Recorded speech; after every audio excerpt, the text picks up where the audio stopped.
Les Journées du patrimoine ont lieu ce week-end à Condé-sur-Lescaut. Visite libre ou guidée, balade comptée, animation.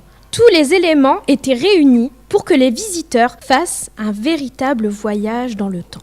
Une reconstitution de l'artisanat médiéval était proposée au château de Bailleul et un de ses acteurs dévoile les secrets de fabrication de la peinture au Moyen-Âge. Alors je vais t'expliquer comment on faisait les peintures au Moyen-Âge. Alors les pigments c'est quoi? Ça peut être soit des fleurs, des plantes, donc des pigments végétaux.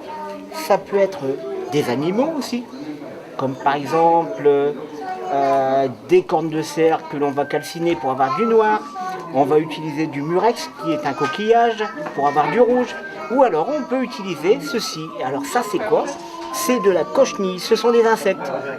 Et ces insectes vont me donner la couleur que j'ai sur mes doigts. Tu vois, si je prends un insecte, si j'écrase cet insecte, tu vas voir, on va obtenir,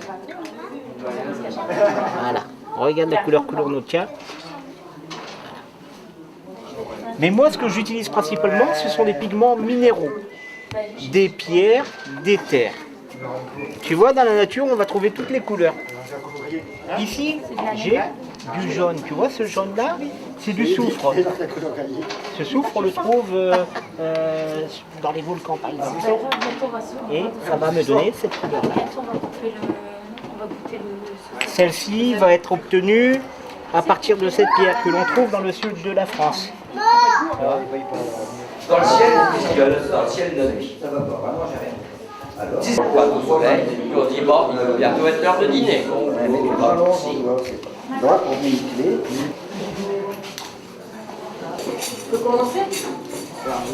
Même un tailleur de pierre était présent afin d'expliquer au public l'importance de la réhabilitation tout en respectant les matériaux et les techniques de l'époque. Écoutons ce professionnel nous en dire un peu plus sur ses réalisations en cours.